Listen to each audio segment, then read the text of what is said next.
మేము ప్రతిసారి అంటున్నాం, దొంగతనం చేసినోడు లోపల ఉండాలి కానీ బయట తిరిగి ఎచ్చులు కొడతా ఉంటే ఏంటని మా ముఖ్యమంత్రి గారితో అంటూ ఉంటాం. కానీ చట్టం తన పని తాను చేసుకుపోవాలని చెప్తుంటాడు.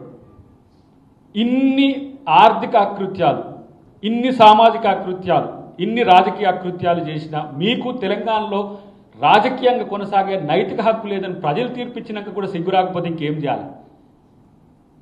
మాలాంటి వాళ్ళం అప్పుడప్పుడు ఆవేశపడి మాట్లాడుతుంటే కూడా జనం ఏమనుకుంటున్నారంటే వీళ్ళ మీద ఎందుకు ఎగురుతున్నారు, వాళ్ళు ఎట్లా పోయినోళ్ళే కదా అంటున్నారు. కానీ మీ అబద్ధం ఎంత దుర్మార్గంగా ఉంటుందో ఈ నెల రోజుల నుంచి చూస్తున్నాం. ఏది తగ్గేది లేదు, గుర్తుపెట్టుకోండి.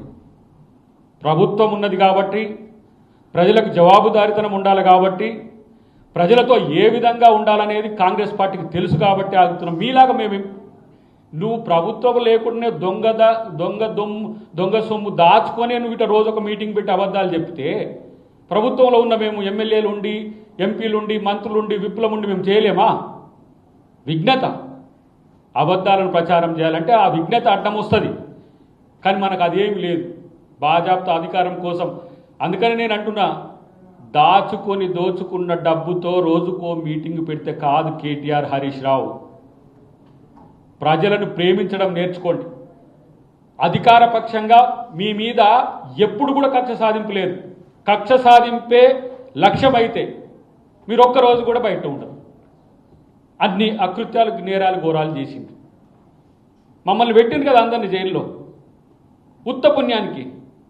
మేము మీలాగా సిగ్గులజ్జ లేకుండా చేయగలుగుతామా? మా ముఖ్యమంత్రి గారికి ఎంత ఆవేశం ఉన్నా ఓపిక ఎక్కడి నుంచి వచ్చిందో కానీ మీ పట్ల అంత ఓపికతో ఉంటున్నాడు. కానీ అది ఓపిక, సహనం, చేతగానితనం అనుకుంటే ఖబర్దార్. కేసీఆర్ నీకు కూడా చెప్తున్నా, ఇట్లా వండుకున్నాను నేను. ఈ ఇద్దరు దొంగల్ని ఇట్లా బయటపెట్టి అబద్ధాలు ప్రచారం చేసే ప్రయత్నం మానుకో. లేకపోతే రేపటి రోజున ఏ రకమైన పరిస్థితులు ఉంటాయో నువ్వే తెలుసుకుంటూ చూసుకోమని. రెచ్చగొడితే అంతకంటే ఎక్కువ మూల్యం చెల్లించుకోవాల్సిన బాధ్యత ఉంటుంది. కేటీఆర్, హరీష్ రావు ప్రత్యక్షంగా చెప్తున్నాను. ఏదో ఉద్యమ కాలంలో ఇల్లు మాతో కలిసి పనిచేసిరని ఒక జాలి, అరే మీరు జైల్లో పెట్టినా మిమ్మల్ని ప్రేమిస్తూనే ఉన్నాం రాహులగాళ్ళారు. కనీసము రాజకీయం చేయండి. ఇది రాజకీయం అనుకోకండి. రెచ్చగొట్టి, ప్రజల్ని రెచ్చగొట్టి, వర్గాలను రెచ్చగొట్టి, వైషమ్యాలను రెచ్చగొట్టి ఇన్ని రకాల డ్రామాలు అక్కర్లేవు. ప్రజలకు నిజాయితీగా మీరు ప్రజల సమస్యల మీద కొట్టాడండి, ప్రజలు హర్షిస్తారు. భవిష్యత్తులో నేను అంటున్న మీ యొక్క స్పీడ్ని నేను గమనిస్తున్నా కదా. మీరు ఎట్లా వచ్చి సర్ అనే మీటింగ్లతోని ఏ రాజకీయాలు మాట్లాడుతున్నారు? హౌలా ఓట్లు పోయినోని గురించి మాట్లాడాలి, ఓట్లు పోకూడదని మాట్లాడాలి, ఓట్లు ఎట్లా చేసుకోవాలని మాట్లాడాలి. 2-3 నిమిషాలు అది మాట్లాడతారు, ఇక కథం వచ్చేస్తారు డైరెక్ట్గా రేవంత్ రెడ్డి. రాత్రి కళల కూడా వచ్చి ఇబ్బంది పెడుతుండా, వదులుతలే. సర్రు మనం అని ప్రకాష్ రాజ్ ఏదో సినిమాలు ఒక్కటి సినిమాలు అన్నట్టు సర్రును లేచి ఒకటేసారి పవర్ పోయిందంటారా? పవర్ పోయి పరేషాన్లో ఉన్న దరిద్రులారా, పవర్ కోసం ఇది కాదు పద్ధతి. రోడ్లు ఎక్కినాం, జైల్లో పాల్పోయినాం, హౌస్ అరెస్ట్లు అయినాం, పాదయాత్రలు చేసిన మా నాయకులు. మీ యొక్క నియంతృత్వాన్ని ఎదిరించడానికి తెలంగాణ సమాజం అంతా ఏకమై చూసింది కదా. భారత్ జోడో యాత్రలో ఏ విధంగా జనమంతా కూడా సబ్బండ వర్ణాలు వచ్చి కాంగ్రెస్ పార్టీకి మద్దతు ఇచ్చి గెలిపించినాయి. మిమ్మల్ని ఎందుకు నమ్ముతారు అనుకుంటున్నారు? మళ్ళీ మీరు వస్తే ఏమొస్తుందో తెలియదా?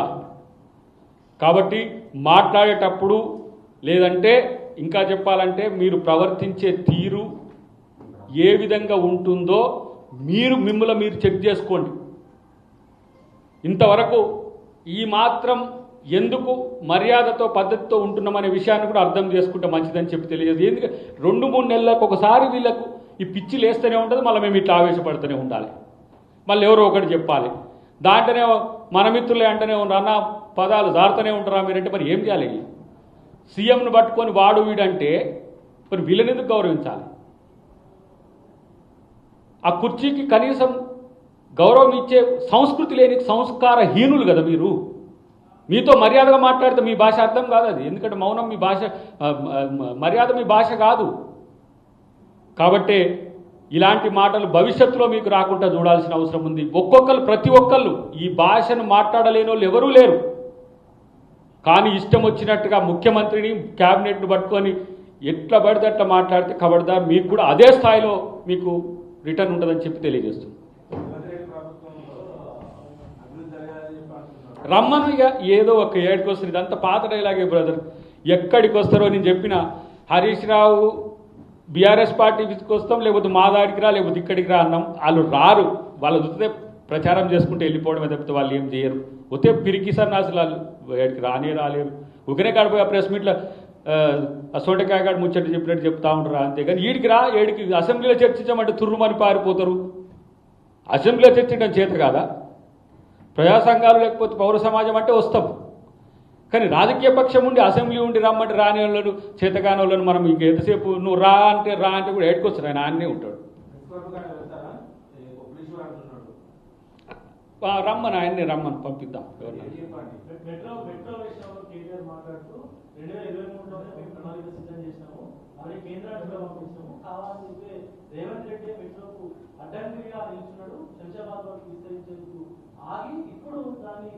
ఇప్పుడు దాన్ని తీసుకొచ్చి ఆయన కుటుంబ సభ్యులకు అక్కడ ఉన్నటువంటి మెట్రో 30,000 కోట్ల రూపాయలు ఉన్నటువంటి విలువ ఉన్నటువంటి భూములను అప్పగించేందుకు ప్లాన్ చేస్తున్నట్టు కేటీఆర్.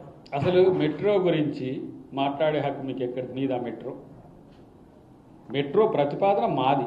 జైపాల్ రెడ్డి గారు ఉన్నప్పుడు, ఆయన మున్సిపల్ శాఖ మంత్రిగా ఉన్నప్పుడు ఆయన శాంక్షన్ చేసినది ఫేజ్ 1 అయినా ఫేజ్ 2 వచ్చినా కూడా రేవంత్ రెడ్డి గారి నేతృత్వంలో వస్తుంది. కానీ వీళ్ళకి సంబంధం లేదు.